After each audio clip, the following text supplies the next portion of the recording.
So ayun mga paps, kakauwi ko lang. Medyo umulan kasi napauwi ako. Tapos napa-scroll ako. May nabasa akong comment, no? Kasi nakita ko dito si Sir Ray Cruz. Yan, may tanong kasi siya. Sagutin lang natin, ano? Paps, pag ang motor bagong bili at hindi pa gamay at hindi pa kabisado at dumiretso sa angkas nag-apply at tumukod ang mga paa sa training ay hindi napapasa sa inyo. Ganun ba? Pero bakit ang mga angkas rider nakikita ko sa lansangan, always tumutukod at nagtutukod ng paa? Pakisagot, at pag nasagot mo ng maayos, ang tanong ko, magbabalak ako mag-apply sa angkas rider sa angkas company. Okay, sige. Ito, sasagutin ko to, pero wala namang problema kung mag-apply ka o hindi, ano. Bibigyan lang kita ng konting hindi naman ako ng angkas, pero ano lang ako, bilang kagaya mo lang din dati na isang ordinaryong rider lang din ako, tapos nag-apply sa angkas, no. Tatanungin ko lang to kasi, sasagutin ko lang itong tanong mo para magkaroon ka ng idea. Yung sagot ko, para sa akin lang to, opinion ko lang to, ano. Sabi mo kasi dito, tapos pag ang motor, pag daw ba ang motor ay bagong bili at hindi pa gamay, hindi pa kabisado, diretso agad nag-apply, ano? So ayun mga paps, sa part na yun, halimbawa bagong bili ang motor mo, kapag wala ka pang ORCR, hindi pa yan pwede makapag-apply, no? Siyempre kailangan mo pang hintayin na magkaroon ng ORCR yan. Pero kung mag-a-apply ka, tapos meron ka ng ORCR, bagong bili motor mo, tapos meron ka ng ORCR, no? Tapos, pwede mo nang i-apply yan. Ngayon, ang tanong mo dito, kung bawal ba tumukod, no? Mga paps, about naman dun sa pagtukod, tandaan nyo, ang pagtukod mga paps, hindi naman talaga totally yan ipinagbabawal, no? Hindi naman yan pinagbabawal, pero, sa pagtukod kasi mga paps, meron kasi dyan, meron dyan silang tinitignan, no? Sa akin lang kasi dati lang din ako naging angkas rider. Ang tinitignan kasi nila dyan, kung paano tayo mag-drive ng may pasahero, no? So, alam naman natin sa sarili natin na marunong naman talaga tayo magmotor. Nakarating nga tayo dun sa angkas office, di ba? O saan tayo mag-apply. So, pumunta tayo dun na nakarating tayo ng ligtas, no? Siyempre, tumukod ka naman dun, siyempre, di ba? Mga paps, iba yung actual, no? Halimbawa sa stoplight, naka-red, no? Stop. Siyempre, tutukod ka doon, no? Siyempre, kailangan mo tumukod doon. Natural yun, mga pap. Pero, once na nandun na tayo sa training skills area, halimbawa, nasa training skills area ka na, may mga rules kasi dyan, mga paps, kahit saan naman tayo mag-apply, mayroong mga training muna yan bago tayo sumabak talaga, sa trabaho natin. May mga merong mga trainings, may mga training muna na pagdadaanan bago tayo maging isang talaga, no? O bago tayo isabak sa tunay na trabaho talaga, no? Ganon din sa angkas, no? Bali kasi ganito, kapag nag-apply ka, nag-drive skill ka, di ba? Mga paps, kung magtutukod ka, isa, dalawa, pagbibigyan ka niya nila.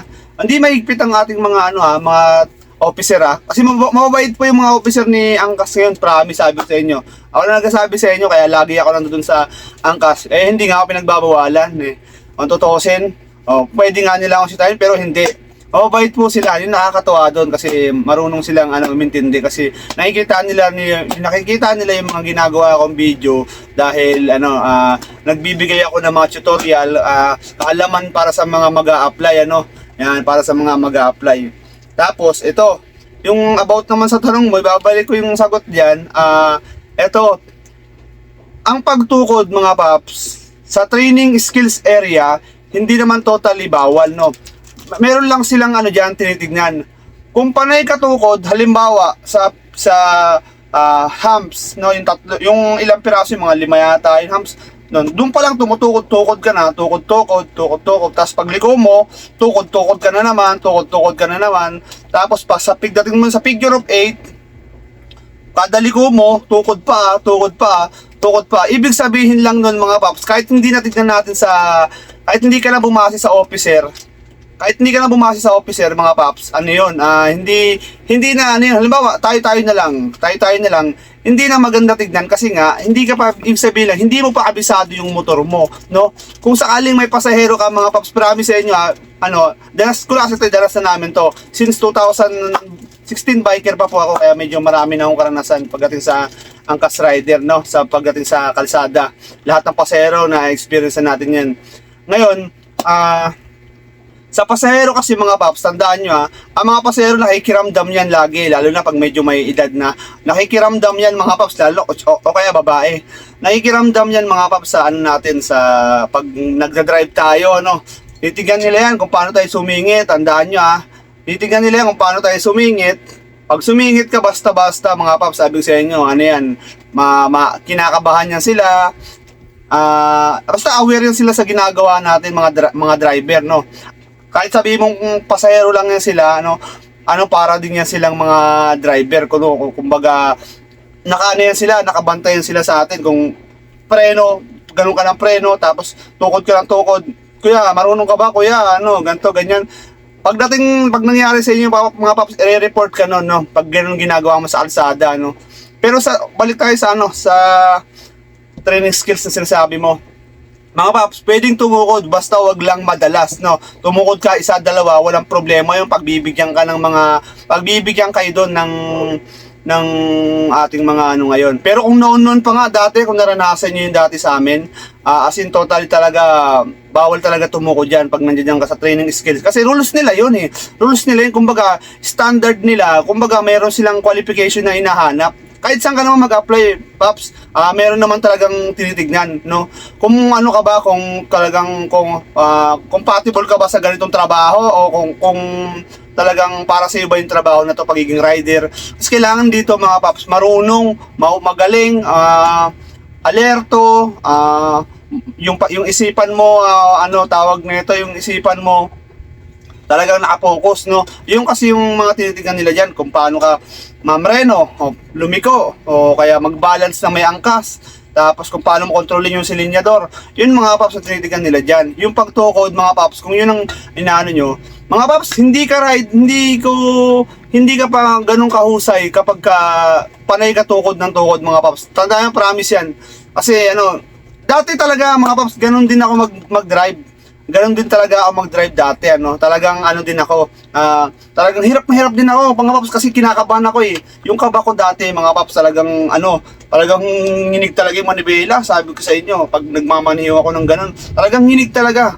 As in, talagang hindi talaga, akala ko sarili ko, yung pag ko sa labas ko ng angkas, sabi ko marunong naman ako nilalaro ko lang sa kalsada. Pero once sa training skills, talagang sira yung sira yung handling ko. Kasi una-una yung kaba natin, no? Yung kaba, tapos pag hindi mo kabisado yung format, hindi mo alam gagawin mo. Kaya nandito yung mga video kong ina-upload para yan sa inyo, para kahit paano makakuha kayo ng mga idea kung paano gagawin yung driving skills ni angkas, no? Maganda yung ganyan kasi kahit paano magkaroon kayo ng background kung paano ba ginagawa talaga yung drive skills na yan ni angkas, no? So ayun mga paps, sa'yo paps, ang pagtukod ay hindi naman totally bawal, basta dapat hindi naman laging nakababa yung paa mo, dapat lang, siguro mga isa, dalawang tukod, walang problema. Pero wag naman yung sa lahat ng pagkakataon mo, kada mo tukod ka ng tukod. Hindi, automatic, babagsak ka talaga nun, paps. Pero tandaan nyo, mababait pang officer ni angkas ngayon, ang mga training officer ni angkas. Mabait po, kaya wala pang problema pagdating sa mga ganung bagay. Po sila, ay tuturo sa inyo nila kung ano ba yung naging kailangan mong i-develop pa, o kailangan mong yun sa'yo. Sa skills mo, dagdag, no? Kasi mga paps, meron din tayong di nalalaman. Akala kasi natin, naging isa na rin ako doon sa mga ganun. Kasi dati nga, sabi ko sa inyo, pare-pares lang naman tayo. Naging applicant din ako, no? Kayo, naging applicant, ngayon applicant kayo. Ako dati, applicant din ako, at dumaan din ako sa proseso na ganyan. At talagang sobrang, baguhan lang din ako sa pagmumotor. Kaya akala ko magaling na ako. Pero sa driving skills mga paps, sabi ko sa inyo, iba pag nakapag-training ka ng angkas. Iba talaga, maano mo yung ano mo, yung skills mo, made-develop, tapos marami kang makukuha knowledge about sa kalsada, ano. Yung pagiging kamote, choice na lang ng mga rider yan, mga paps. Maintindihan nyo lang yung pagiging kamote ng ibang mga rider pag naging angkas rider na kayo. Hindi nyo maintindihan yan hanggat di kayo angkas rider. Yung pagiging kamote, hindi ko na sila masisisi kasi diskarte nila yan eh. Pero tayo, susunod tayo hanggat maaari, sumunod tayo, no? Sumunod tayo. Yung mali, wag natin i-tolerate yan. Talagang mali is mali, no? Sumunod tayo kung anong dapat, no? Wag tayong dumaan sa bangketa, wag tayong counterflow, pag stop yung stoplight. Wag tayong lumabag sa batas trapiko. Basta kung ano yung tama, yun dapat ang gagawin ng isang tunay na angkas biker, no? So ayun mga paps, sana makakuha ka ng sagot sa sinagot ko nga to. Yun lang. Salamat paps.